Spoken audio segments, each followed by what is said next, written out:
L-isem tal-Missieru tal-Iben u tal-Ispirtu Santu. Amen. Il-paċi ma'kom. Qegħdin niċċelebraw illum 50 jum wara l-Għid il-Kbir, il-festa ta' Għid il-50 ta' Pentekoste. Qed niċċelebraw id-don tal-Ispirtu Qaddis tal-Mulej, it-twelid tal-Knisja bħala komunità ta' fidi, ta' tama u ta' mħabba. Illum ninaqdu spiritualment mal-qdusija tiegħu il-Papa Franġisku li suppost kellu jkun fostna bħallum. Aħna nitolbu li l-għaqda spirituali ta' bejnietna tibqa' tissaħħaħ u nitolbu ħafna għal-qdusija tiegħu il-Papa. Ħuti ejjew narfu ħtijietna biex nitħejjew tajjeb ħalli niċċelebraw il-misteri qaddisa. Nistqar l-Alla li jista' kollox u lilkom ħuti li jien għadnibt ħafna bil-ħsieb, bil-kliem, bil-emil u bil-ħallejt mirjieti. Tija tiegħi, bl-akbar tija tiegħi. Għalhekk nitlob lill-Imqaddsa Marija dejjem Verġni, lill-Anġlu l-Qaddissin kollha u lilkom ħuti biex titolbu għalija lill-Mulej Alla tagħna.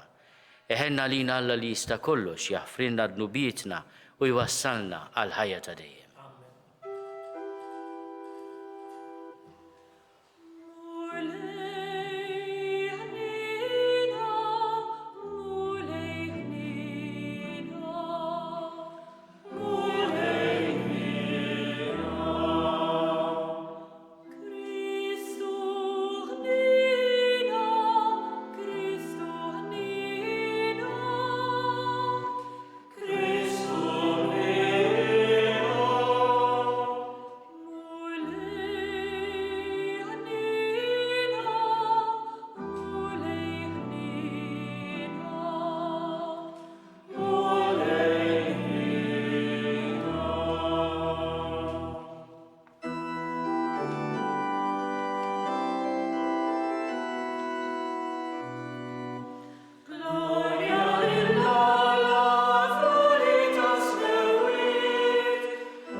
U Alla bil-misteru tal-festa tal-lum, inti tqaddes il-Knisja kollha tiegħek f'kull ġens u poplu.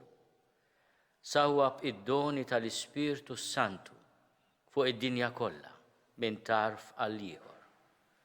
U għamel li issa wkoll iseħħ fil-qalb ta' kull min jemmen dak kollu li seħħ bil-grazzja tiegħek sa mill-bidu tax-xandir tal-bxara tajba. Bibnek Ġesu Kristu Sidna li Alla, u miegħek jgħixu jsaltan fl-imkien mal-Ispirtu Santu għal dejjem ta' dejjem.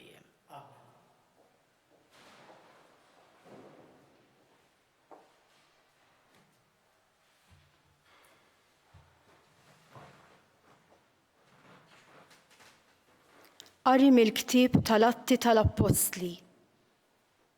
Meta wasal jumejt il-50, huma kienu l-koll flimkien f'post wieħed. F'daqqa waħda ġie mis-sema ħoss bħal tarih qawwi u mela id-dar kollha fejn kienu qegħdin. U derulhom ilsna qishom tan-nar li tqassmu u qagħdu fuq kull wieħed minnhom. Imtlew il-koll bl-Ispirtu Santu u bdew jitkellmu b'ilsna oħra, skont ma l-Ispirtu kien jagħtihom li jitkellmu. F'Ġerusalemm kien hemm xi lut, nies twajba minn kull nazzjon li hawn taħt is-sema. Mal-instama dan il-ħoss inġabret kotra kbira, il-koll imħawdin għax kull wieħed minnhom kien jismagħhom jitkellmu bl-ilsien tiegħu. Miblu għajn u mistagħġbin bdew jgħidu, dawn li qegħdin jitkellmu mhumiex il-koll mill-Galilija, mela kif kull wieħed minna qed jismagħhom jitkellmu b'ilsien art twelidu. Partin, Medin u Elamin, nies mill-Meżopotamja, mill-Ludija, mill-Kappadoċja, minn Pontu, mill-Asja, mill-Friġja, mill-Pamfilja, mill-Eġittu, mill-inħawi tal-Libja madwar Ċireni, nies li ġew minn Ruma, kemm Lut u kemm proseliti, oħrajn minn Kreta u Arab, aħna l-koll qegħdin nisimgħuhom ixandru bl-ilsna tagħna l-ġubijiet ta' Alla. Il-kelma tal-mulej.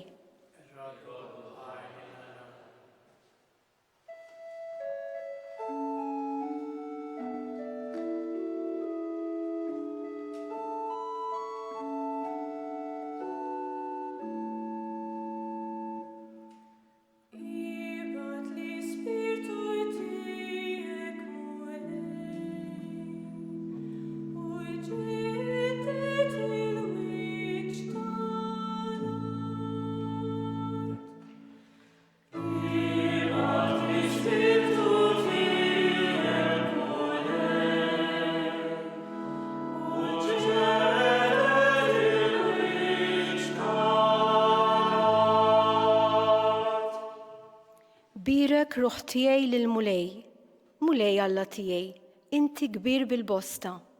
Kemm huma kotrana l-emejjel tiegħek mulej, mimlija l-art bil-ħlejjaq tiegħek.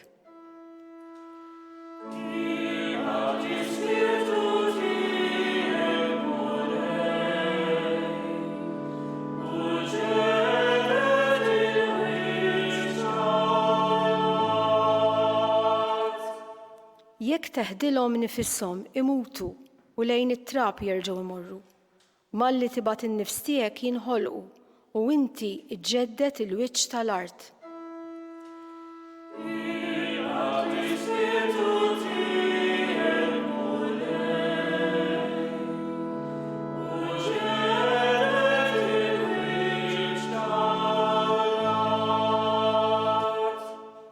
Jibqa' sebħ il-mulej għal dejjem, jifraħ il-mulej bl-emejjel tiegħu.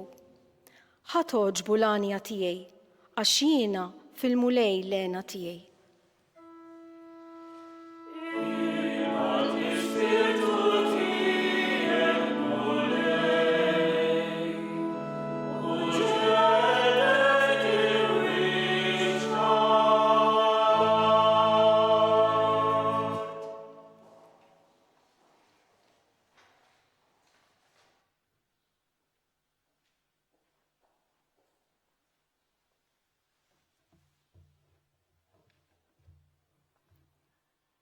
It-tieni qari mill-ewwel ittra ta' San Pawl Apostlu lill-Korintin. Ħuti, ħadd ma jista' jgħid Ġesu il-Mulej jekk mhux imqanqal mill-Ispiritu Santu. Hemm imbagħad diversi doni, imma l-istess wieħed hu l-Ispiritu. Hemm diversi ministeri, imma l-istess wieħed hu l-Mulej. Hemm diversi ħidmiet, imma l-istess Alla li jaħdem kollox f'kulħadd. Lil kull wieħed tingħata rivelazzjoni tal-Ispiritu għal ġid ta' kulħadd. Bħalma l-ġisem hu wieħed u fih ħafna membri, u l-membri kollha tal-ġisem għad li huma ħafna jagħmlu ġisem wieħed, hekk ukoll Kristu. Għax aħna wkoll il-koll taqbidna fi spiritu wieħed biex nagħmlu ġisem wieħed. Sew Lud, sew Griki, sew il-sira, sew ħielsa, u l-koll xrobna minn spiritu wieħed. Il-kelma tal-Mulej.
Il-mulej ma'kom. Qari mill-Evanġelu skont San Ġwann. Dak il-ħadd fil-għaxija, fl-ewwel jum tal-ġimgħa, meta d-dixxipli kienu flimkien imbeżza mill-lut bil-bibien magħluqa, ġie Ġesu u qgħad f'nofshom u qalilhom: Islim għalikom. Kif qalek, urihom idejh u ġenbu. Id-dixxipli ferħu meta raw il-mulej. Imbagħad Ġesu tenna jgħidilhom: Islim għalikom. Kif il-Missier bat lili, hekk jien nibgħat lilkom. Kif qalek, nefaħ fuqhom u qalilhom: ħudu l-Ispiritu Santu. Dawk li taħfrulhom dnubietom ikunu maħfura u dawk li żommruhomlhom ikunu miżmuma. Il-kelma tal-mulej.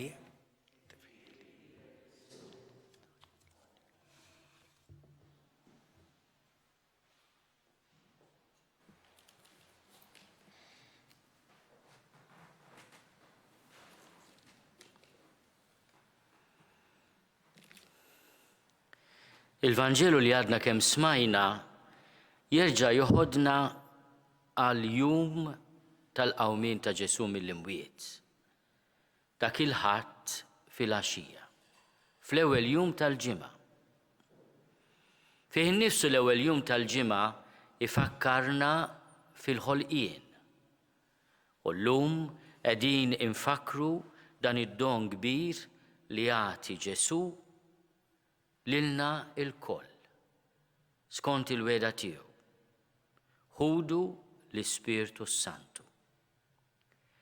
Il-ġest li jagħmel fl-ewwel jum tal-ġimgħa dak il-ħadd stess tal-qawmien tiegħu mill-imwiet ifakkarna fil-ħolqien tal-bniedem skont ir-rakkont tal-Ġenesi. Dan il-mit antik ħafna fir-rakkont tal-ewwel ktieb tal-Bibja insibu li Alla ħalaq il-bniedem billi jagħmel ġbija tiegħu tat-tafal u mbagħad nefaħ fiha. Ġesu jonfoħ fuq id-dixxipli tiegħu u joħloqhom mill-ġdid. Ħudu l-Ispirtu Santu. Il-Knisja meta titlob lill-Ispirtu Qaddis tal-mulej lill-Ispirtu Santu it-tielet persuna tas-Santissima Trinità tindirizzah bit-titlu sabiħ ta' Spiritu Ħallieq, Creator Spiritus. L-Ispirtu huwa preżenti kien preżenti fil-ħolqien tal-univers u jibqa' iġeddet il-Knisja bil-fjamma tal-imħabba li nissel fil-qalb ta' kull nisrani. Illum il-ħsieb tiegħi imur f'tant adolescenti li kienu qegħdin jippreparaw biex jirċievu d-don tal-Ispirtu Santu fil-Griżma u għadhom fl-istennija ta' dan id-don. Nawguralhom li ma jdumux ma nkunu nistgħu bil-ħidma tal-isfijiet tagħna u tad-delegati tiegħi nagħtuhom dan id-don kbir u qaddis li jikkonferma l-għażla li għamlu l-ġenituri tagħhom meta dawn l-eżis ħutna tagħmdu. Fis-sekwenza f'dan l-innu sabiħ li bħallum il-Knisja tkanta qabel l-Evanġelju li l-Ispirtu Santu inselmulu b'titlu tassew qawwi. O Missier Santu, m'għandniex għalfejn nitfixklu jekk aħna qudiemu inħossuna fqar. Għax dak ifisser li r-ruħ u l-qalb tagħna għandhom għaġġ għalih. Għax huwa wkoll għajn safja. Huwa fewġa ħelwa għar-ruħ. Aħna iżjed ma narfu l-faqar tagħna, iżjed nattiraw fuqna u f'qalbna l-ispirtu tal-mulej. Għaxu missier il-foqra jiġi bid-doni tiegħu, jiġi bid-dawl imqaddes tiegħu. Tant okej li m'għandniex għarfien tal-faqar tagħna, tal-bżonn radikali li għandna tal-ispirtu qaddis tal-mulej.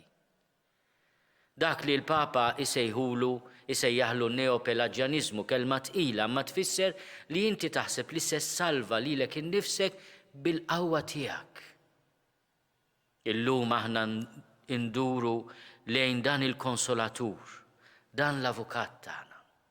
Aħna għandna bżonn konsolatur għax għandna bżonn nitfarġu. Għandna bżonn avukat għax kultant insibu min jakkużana u għandna bżonn min jiddefendina. Għandna bżonn min jieqaf ħdejna u jkun magħna. U dan kollu għall-ispirtu tal-mulej li llum jitfawwar fl-ejjun tal-Knisja, fil-qalb ta' kull wieħed u waħda minna. Ejja, Spiritu Santu, imla l-qlub tal-fidili tiegħek u kebbes fihom in-nar ta' mħabbtek. It-tieni tentazzjoni li jafżana fuq għal Papa Franġisku fit-talim tiegħu mod speċjali fil-eżortazzjoni apostolika sabiħa tiegħu dwar id-dusija, ifirħu tennew, huwa dak li jsejjaħlu in-neonjostiċiżmu. Da x'inhu? Hija li inti taħseb li l-Ispirtu Santu huwa tant il fuq mill-ħolqien u biex taħseb toġbu tiddisprezza il-ħolqien, ġismek, in-natura li hawn madwarna u l-ħutna. L-Ispirtu Santu huwa ħallieq, kull ma għamel huwa tajjeb. Min jiddisprezza lilu nnifsu, lil-ġismu, lil-ġisem ħaddieħor, lil-ħolqien għadu ma femx minnu l-Ispirtu qaddis tal-mulej. Hemm aspetti li fuqhom l-Ispirtu qaddis bid-dawl tiegħu iwissina dwarhom, li aħna insiru strumenti tal-ħażen, tal-egoiżmu, tar-reba, tal-vjolenza. Imma meta aħna infawrin mill-imħabba tiegħu, niddedikaw lilna nfusna għall-imħabba, allura nkunu tassew skolari tal-Ispirtu Santu. Għati l-kull virtu sabiħa ħlas ta' salvazzjoni sħiħa, għati l-ġenna lit-tajbin. Aħna llum nitolbu faqda mal-qdusija tiegħu il-Papa biex li Spiritu Santu bħalma titlob il-Knisja f'din il-festa isawwab id-dawl, il-qawwa, il-faraġġ, l-imħabba tiegħu fil-qalb ta' kull wieħed waħda minna. Ejja, Spiritu Santu, imla l-qlub tal-fidili tiegħek u kebbes fihom in-nar ta' mħabbtek.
Jiena nemmen falla wieħed il-missier li jista' kollox li ħalaq is-sema u l-art, dak kollu li jidher u dak li ma jidirx. U f'mulej wieħed Ġesu Kristu, iben waħdini ta' Alla, imnissel minn missier qabel kull żmien. Alla minn Alla, dawl minn dawl, Alla veru minn Alla veru. Imnissel mhux magħmul, natura waħda mal-missier u bih sar kollox.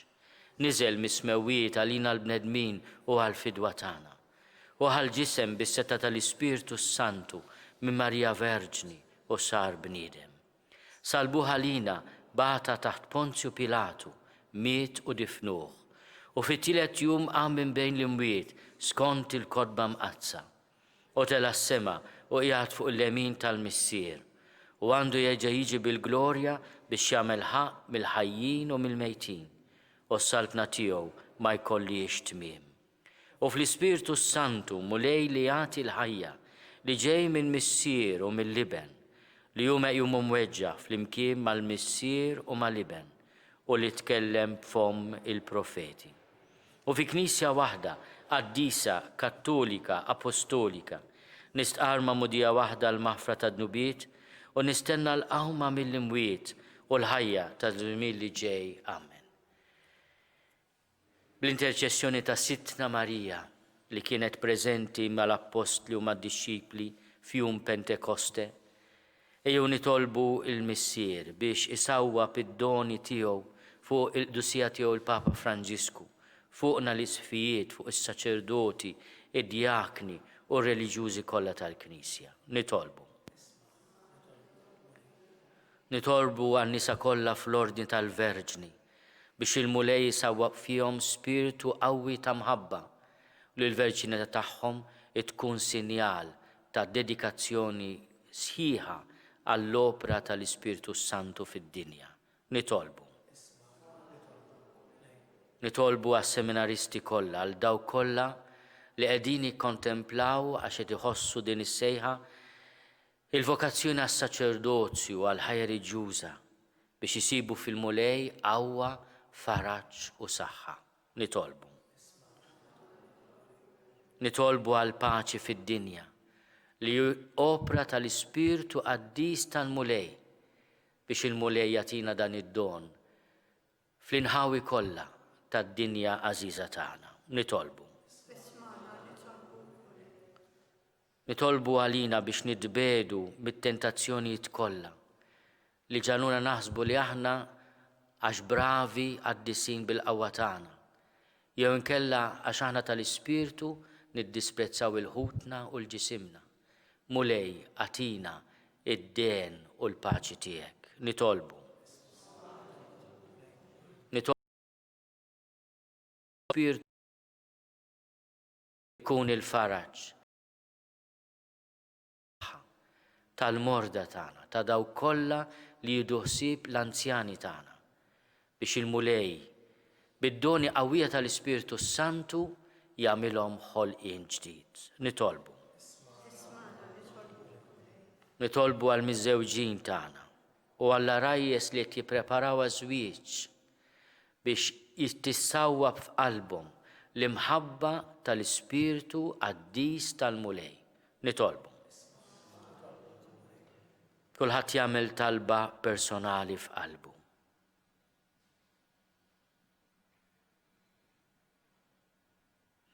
Nitolbuk mulej għal-ħutna li ħallewna f'dawn l-aħħar jiem u f'dawn l-aħħar sigħat biex inti tagħtihom il-mistrieħ ta' dejjem. Nitolbuk mulej bl-interċessjoni qawwija tal-Madonna tal-Mellieħa biex tbirek il-Gżejjer eżistana u tagħtina dawl, imħabba u għożża għal xulxin. Bi Kristu Sidna.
Itolbu ħuti biex is-sagrifiċċju tiegħi u tagħkom ikun joġob lill-Alla l-Missier li jista' kollox.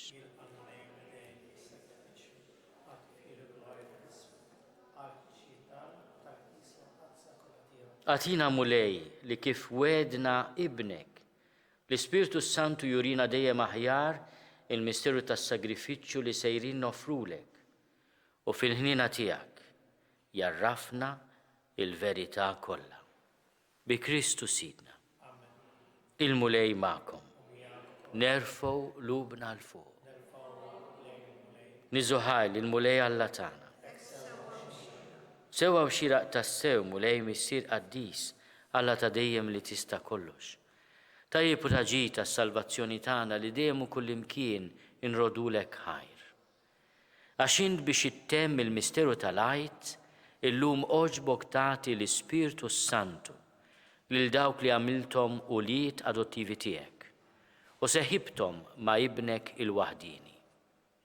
U l-Ispirtu Santu fil-bidu tal-Knisja ta' lil-ġnus kollha biex jarfu lill-Alla u waqqat b'xirka waħda il-ħafna ilsna fl-istqarrija ta' fidi waħda. Għalhekk dan il-feħ tal-għajt imxerret ma' kullimkien fid-dinja. Il-bnedmin kollha jimtlew bilena u l-qawwiet tas-sema ma' settat tal-anġli jinsġulek innu ta' glorja u bla qiegħda jtennulek.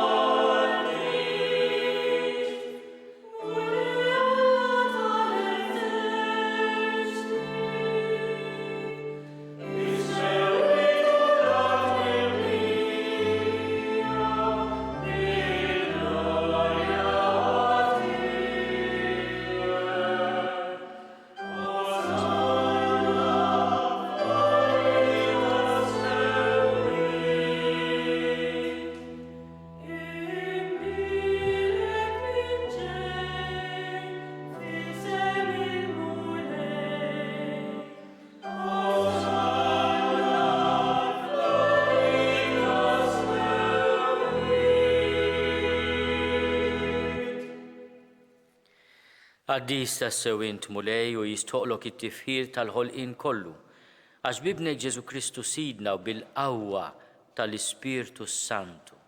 Inti tagħti l-ħajja, kollox tqaddes, u tibqa' dejjem tiġbor għalik poplu biex minn tluħ ix-xemx sanżula issirlek offerta safja. Għalhekk mulej ġejna quddiemek b'dawn l-offerti biex ikunu konsagrati lilek. Qaddishom ibraw dan il-misteru. Għaxu fil-lejli fiħnata lina ħal-ħobs, radlek il-ħajr, birek, qasam, tal id-disċipli tiegħu u qal.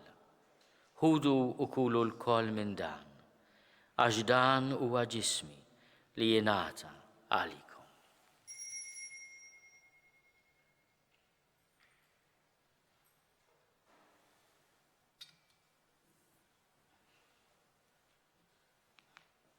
Ekku kol wara l-ikla ħal-kalċi, radlek il-ħajr, birek, tal id-disċipli tiegħu u qal.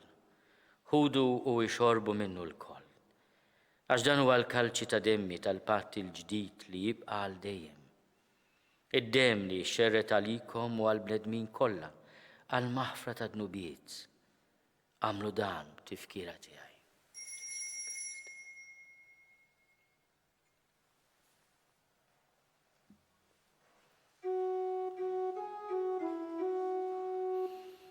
Dan hu l-misteru tal-fidi.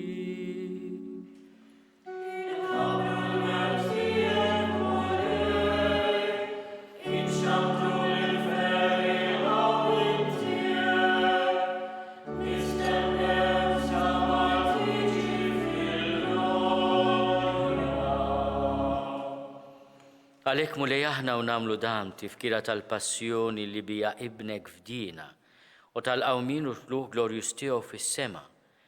Aħna li qegħdin nistennew u nittamaw it-tieni miġja tiegħu, brat il-ħajr nofrulek dan is-sagrifiċċju ħaj u qaddis. Ħares nitolbuk lejn l-offerta tal-Knisja tiegħek. Araf fiha l-vittma li bis-sagrifiċċju tagħha rid terġa' tħabbibna miegħek. Għamel li aħna li se nissaħħu bil-ġisem u d-dem ta' ibnek nimtlew bl-Ispirtu Qaddis tiegħu u nkunu ġisem wieħed u ruħ waħda fi Kristu. Nitolbuk li jagħmel minna offerta li tibqa' l dejjem quddiemek biex inkunu nistgħu niksbu l-wirt mal-magħżulin tiegħek, mal-Verġni Mqazza u Malla Marija, mal-arus tagħha San Ġusepp, mal-Apostli u l-Martri glorjużi tiegħek u mal-qaddisin kollha li kif nittamaw jitlu dejjem għalina quddiemek. Għamel nitolbuk mulej li din il-vittma li terġa' tħabbibna miegħek tkun taslim u salvazzjoni għad-dinja kollha. Wettaq fil-fidi u fl-imħabba il-Knisja tiegħek tul il-mixja tagħha fid-dinja. Il-qaddej tiegħek il-Papa Franġisku, lili qaddej tiegħek mingħajr ma jistħoqli, lill-Isqof Joe li qed jgħinni, l-Isqof Mario, l-isfijiet u l-ministri kollha tiegħek u l-poplu kollu li inti ksibt għalik. Ilqa' bitjieba it-talb u x-xewqat ta' din il-familja li inti ridta tinġabar madwarek.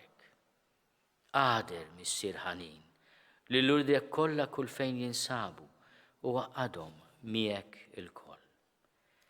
Ħenna l-ħutna mejtin u għal daw kollha li ħallew din il-ħajja fis-sewwa tiegħek.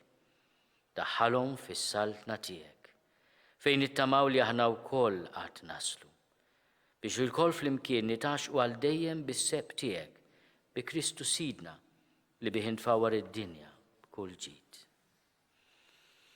Bi Kristu ma' Kristu fi Kristu jingħata lilek Alla missier li tista' kollox flimkien mal-Ispirtu Santu kull ġieħu glorja għal dejjem ta' dejjem.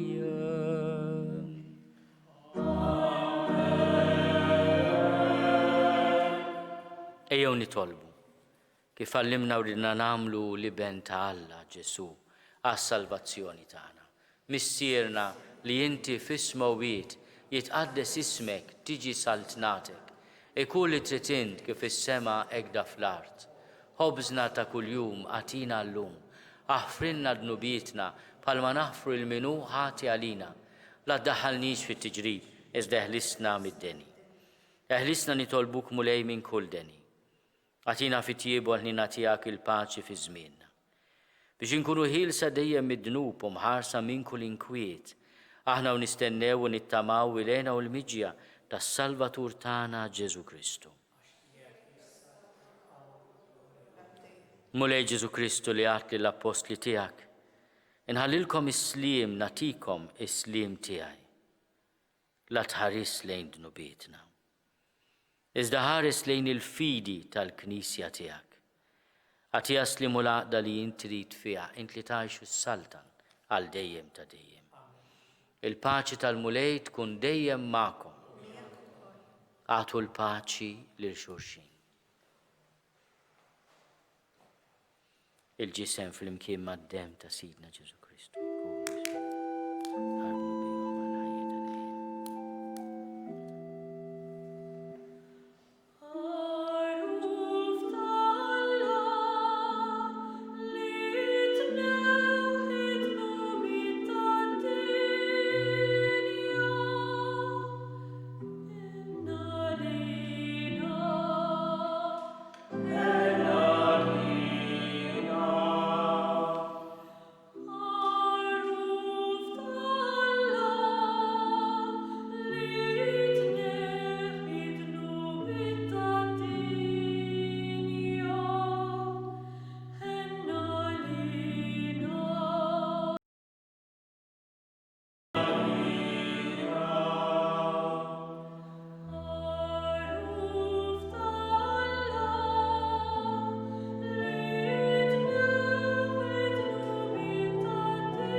Danu l-ħaruf ta' Alla, danu li neħidnu bit ta' dinja, ħenin dawk li huma mistiedna għall-ikla tal-ħaruf. Mulej ma jistoqlix li tidħol taħt is-saqaf tiegħi, iżda biss kelma waħda u ruħi tkun infejja.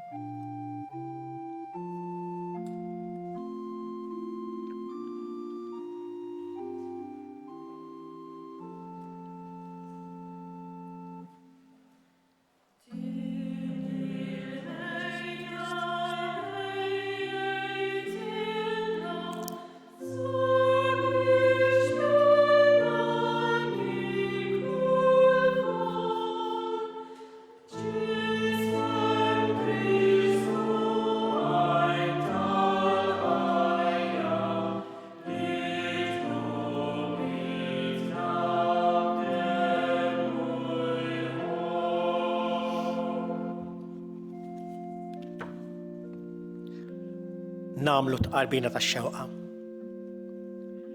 Ġesu jiena nemmen li inti tinsab ta' bil-ħaq fis-sagrament tal-Ewkaristija. Irrid inħobbok fuq kollox u fuq kulħadd. Inti taf li nixtieq nirċevik ġewwa fija, imma ġalla darba bħalissa ma nistax nilqek ġewwa fija sagramentalment, nitolbok li tiġi fija spiritwalment.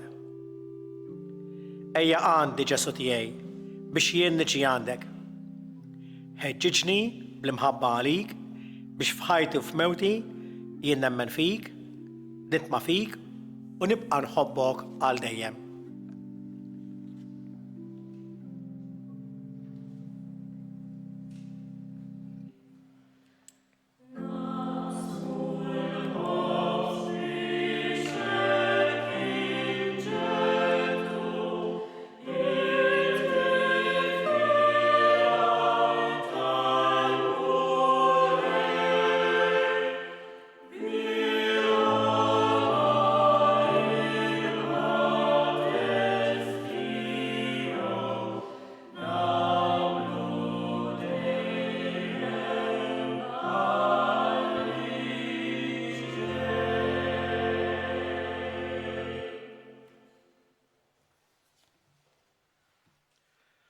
Oveġ nimbirka ġewwa l-imqaddes tal-mellieħa, inti ġejt meqjuma minn missirietna sa mill-ewwel żminijiet tal-Kristjaneżmu.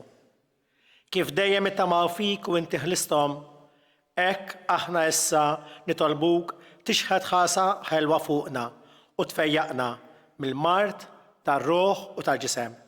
Bi Kristu Sidna.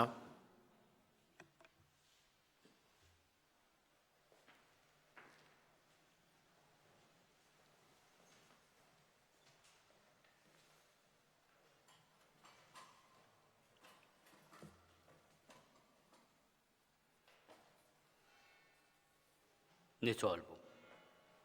U Alla inti xerret id-doni tas-sema fuq il-Knisja kollha tiegħek, ħares fiha l-grazzja li tajta biex tibqa' dejjem jissaħħaħ fiha id-don tal-Ispirtu Santu li sawwabt fuqha u jkatrira l-frott tal-fidwa ta' dejjem, l-ikel spiritwali li bih tajjixa bi Kristu Sidna.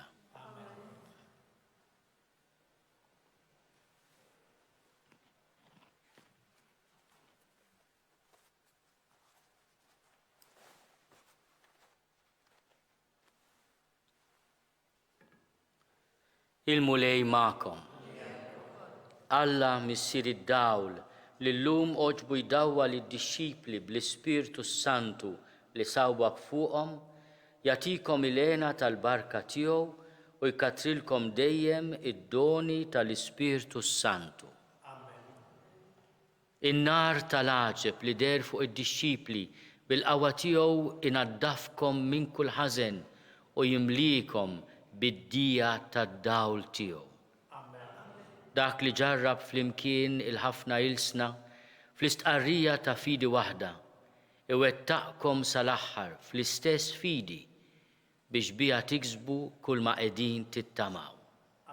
U jberikkom Alla li jista' kollox, il-Missier u l-Iben u l-Ispirtu Santu.